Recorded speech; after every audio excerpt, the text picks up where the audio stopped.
Hello students, आज की class में आपका स्वागत है।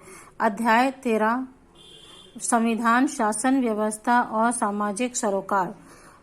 प्रश्न पहला, लोकतंत्र में शक्ति का विकेंद्रीकरण और शक्ति विभाजन का क्या महत्व है? भारत में शक्ति का विकेंद्रीकरण कितने स्तरों पर किया गया है?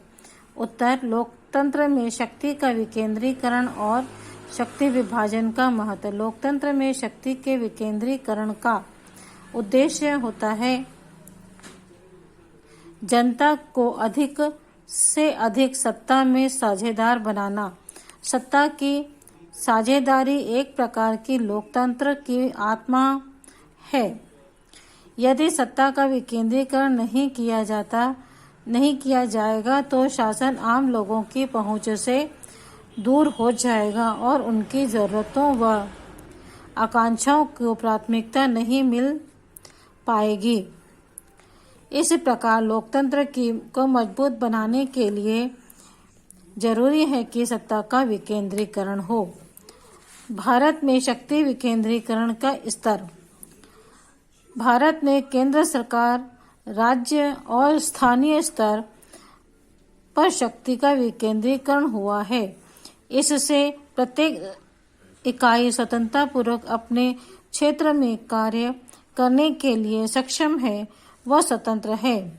तीनों एक दूसरे से परस्पर संबंधित है, किंतु निरंकुशता की संभावना नहीं है। प्रश्न दूसरा, संसद का न्यायिक काम क्या है? इस काम को उच्चतम न्यायालय को न देकर संसद को क्यों दिया गया होगा? संसद का न्यायिक काम है विधि निर्माण करना। कोई भी नया कानून बनाना या पुराने कानूनों में संशोधन करना संसद का न्यायिक कार्य होता है। यह कार्य उच्चतम न्यायालय को न देकर संसद को इसलिए दिया गया है क्योंकि संसद में जनता द्वारा चुने गए प्रतिनिधि होते हैं। ये प्रतिनिधि नीतिगत मुद्दों तथा कानून से संबंधित प्रस्तावों को पारित करते हैं। लोकतंत्र में जनता को ही नीतिगत निर्णय लेने का अधिकार है, इसलिए यह अधिकार सर्वोच्च न्यायालय को न देकर संसद को दिया गया है। उच्चतम न्यायालय को यह अधिकार इसलिए भी नहीं दिया गया क्योंकि यह शक्ति पृथक्करण सिद्धांत के विरुद्ध हो जाता। अगला प्रश्न तीसरा, आलोक मानता है कि किसी देश को कारगर सरकार की जरूरत होती है जो जनता की भलाई करे। अतः यदि हम सीधे अपना प्रधानमंत्री और मंत्रीगण चुन लें और शासन का काम उन पर छोड़ दें तो विधायिका की जरूरत नहीं पड़ेगी। क्या आप इससे सहमत हैं? अपने उत्तर को कारण सहित बताइए। यह आलोक का व्यक्तिगत विचार है, लेकिन मैं इससे सहमत नहीं हूँ क्योंकि हमारे यहाँ लोकतंत्र है और लोकतांत्रिक सरकार में हम अपने प्रतिनिधियों के माध्यम से शासन चलाते हैं। केवल प्रधानमंत्री और मंत्री चुन लेने से लोकतंत्र नहीं चलता है। यह आवश्यक है कि सरकार के कार्यों में पूरे देश की जनता अपने प्रतिनिधियों के माध्यम से शामिल हो। एक अच्छे लोकतंत्र में अंतिम शक्ति जनता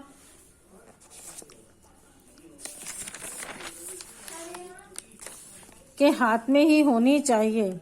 अतः जनता को सरकार व प्रतिनिधि चुनने का अधिकार एक निश्चित अंतराल के बाद मिलते रहना चाहिए। प्रश्न चौथा, द्विसदनी प्रणाली के गुण दोषों के संदर्भ में इन तर्कों को पढ़िए और अपनी सहमति असहमति को कारण सहित बताइए। पहला है, द्विसदनीय प्रणाली से कोई उद्देश्य नहीं सधता। मैं इस कथन से असहमत हूँ, क्योंकि द्विसदनीय प्रणाली से किसी भी विधेयक पर विस्तार से विचार होता है। अतः एक सदन में यदि कोई गलती हो गई तो दूसरे सदन में वह गलती सुधारने का मौका मिल जाता है। इसके अलावा दूसरे विशेषज्ञों की राय भी मिल जाती है। राज्यसभा में विशेषज्ञों का मनोनयन होना चाहिए। मैं इस कथन से सहमत हूँ, क्योंकि लोकसभा में राजनीतिक क्षेत्र के विशेषज्ञ रहते हैं। अतः राज्यसभा में शिक्षा, साहित्य, खेल व कला के क्षेत्र के विशेषज्ञों का होना आवश्यक है, ताकि संसद को उनके अनुभवों और विचारों का लाभ मिल सके। साथ ही संसद द्वारा किया गया प्रत्येक निर्णय देश हित में व जनता के अनुकूल हो सके। यदि कोई देश संघीय नहीं है तो फिर दूसरे सदन की जरूरत नहीं रह जाती है। मैं इस कथन से असहमत हूँ। यदि किसी में संघीय व्यवस्था नहीं है तो वहाँ दूसरे संसद की उपयोगिता समाप्त नहीं होती, क्योंकि दूसरे सदन में विशेषज्ञ लोग होते हैं, जिससे पहले सदन की गलतियां दूसरे सदन में सुधरने की गुंजाइश रहती है। प्रश्न 5वां, लोकसभा कार्यपालिका पर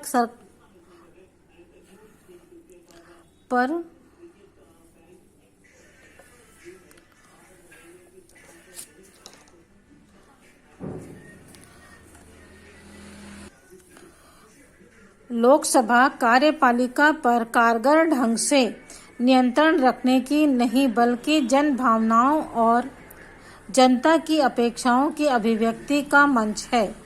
क्या आप इससे सहमत हैं? कारण लिखिए। लोकसभा कार्यपालिका पर कारगर ढंग से नियंत्रण रखने की नहीं, बल्कि जन भावनाओं और जनता की अपेक्षाओं के अभिव्यक्ति का मंच है। हाँ, मैं इससे सहमत हूँ। इसके निम्न कारण हैं। पहला, लोकसभा में जनप्रतिनिधि जनता की ओर से संसद में सवाल रखते हैं। जनप्रतिनिधि जनता की समस्याओं से सरकार को अवगत कराते हैं। जनता के बीच कोई आकस्मिक समस्या आ जाती है तो जनप्रतिनिधि लोकसभा में प्रश्न उठाते हैं। चौथा, विभिन्न क्षेत्रों में प्रतिनिधि अपने क्षेत्र की समस्याओं से लोकसभा को अवगत कराते हैं। प्रश्न 6वां, नीचे संसद को ज्यादा कारगर बनाने के कुछ प्रस्ताव लिखे जा रहे हैं। इनमें से प्रत्येक के साथ अपनी सहमति या असहमति का उल्लेख करें। यह भी बताएं कि इन सुझावों को मानने के क्या प्रभाव होंगे। पहला है, संसद को अपेक्षाकृत ज्यादा समय तक काम करना चाहिए।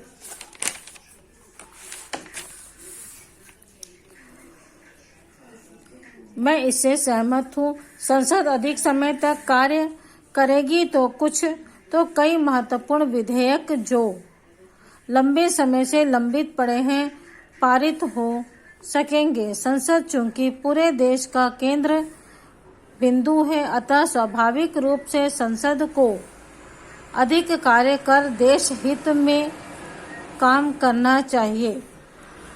अगला प्रश्न है इसका खा, संसद के सदस्यों की सदन में मौजूदगी अनिवार्य कर देनी चाहिए। मैं इससे सहमत हूँ। जब सदन का अधिवेशन चल रहा हो तो अपरिहार्य कार्यों को छोड़कर संसद के सदस्यों को सदन में उपस्थित होना अनिवार्य कर देना चाहिए। यदि यह सुझाव मान लिया जाता है तो सदन की कार्यवाही सुचारू रूप से चल सकेगी तथा आवश्यकता आवश्यक विधेयक समय से पारित हो सकेंगे। साथ ही जनता के करोड़ों रुपयों की बचत भी होगी। अगला प्रश्न है गा अध्यक्ष को यह अधिकार होना चाहिए कि सदन की कार्यवाही में बाधा पैदा करने पर सदस्य को दंडित कर सके।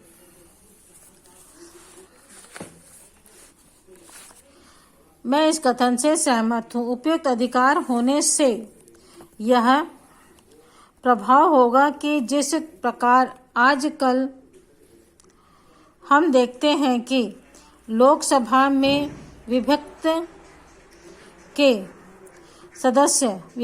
के सदस्य केवल हंगामा करते रहते हैं और सदन की कार्यवाही स्थगित कर दी जाती है, जिसके चलते कोई काम नहीं होता। इस अधिकार के होने से यह व्यवधान नहीं आएगा और सदन अधिक काम कर सकेगा। अगला प्रश्न है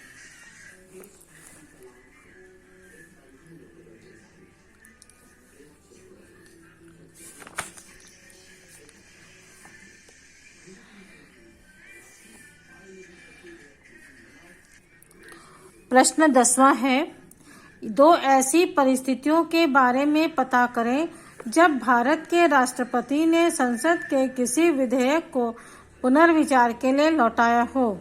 उनके बारे में पता करें कि राष्ट्रपति ने क्यों लौटाया तथा अंत में क्या हुआ। उत्तर पहला है, सन 2006 में राष्ट्रपति APJ अब्दुल कलाम ने ऑफिस ऑफ प्रॉफिट बिल को लौटा दिया था, परंतु बाद में इस पर उन्होंने अपनी स्वीकृति प्रदान की थी। दूसरा है, सन 1887 में राष्ट्रपति ज्ञानी जैल सिंह ने भारतीय पोस्ट ऑफिस विधेयक को राजीव गांधी सरकार के पास पुनर्विचार हेतु लौटा दिया था, क्योंकि ज्ञानी जैल सिंह इस विधेयक में सुप्रीम कोर्ट तथा हाई कोर्ट के जजों की नियुक्ति के संबंध में स्पष्ट कानून बनाना चाहते थे। इन विधेयक पर आज भी विचार जारी है। प्रश्न 11, भारतीय लोकतंत्र में प्रधानमंत्री एक धुरी के रूप में काम करता है। वह मनमानी नहीं करे और तानाशाह न बने, इसको किन किन तरीकों से सुनिश्चित किया गया है। उत्तर, प्रधानमंत्री बहुमत दल का नेता होता है, मंत्रिमंडल का प्रमुख होता है, इस कारण वह शासन की धुरी है, लेकिन वह मनमानी न करे, इस कारण संसद को इस पर नियंत्रण रखना का अधिकार दिया गया है। संसद निम्न तरीकों से प्रधानमंत्री को नियंत्रित करती है। पहला, बिल पर बहस। किसी बिल पर जब संसद में बहस होती है तो संसद के सदस्य प्रश्न पूछते हैं, उनके जवाब प्रधानमंत्री को सदन में देने होते हैं। दूसरा, शून्यकाल। शून्यकाल सदन में प्रतिदिन होता है। इसमें तत्कालीन समस्याओं पर संसद सदस्य प्रश्न पूछते हैं, जिन पर जवाब प्रधानमंत्री को देने पड़ते हैं। तीसरा, काम रोको प्रस्ताव। किसी आवश्यक आकस्मिक विषय के आ जाने पर संसद में काम रोको प्रस्ताव रखा जाता है। इसके अंतर्गत प्रधानमंत्री से प्रश्न पूछे जा सकते हैं। चौथा, अविश्वास प्रस्ताव। संसद सदस्य अविश्वास प्रस्ताव सदन में रखकर मतदान की मांग कर सकते हैं। अगला प्रश्न 12वां, प्रशासनिक कार्यपालिका किसके प्रति जवाबदेह होती है। राजनीतिक कार्यपालिका के प्रति या संसद के प्रति। प्रशासनिक कार्यपालिका संसद के प्रति जवाबदेह होती है क्योंकि यह जनप्रतिनिधियों का संगठन है।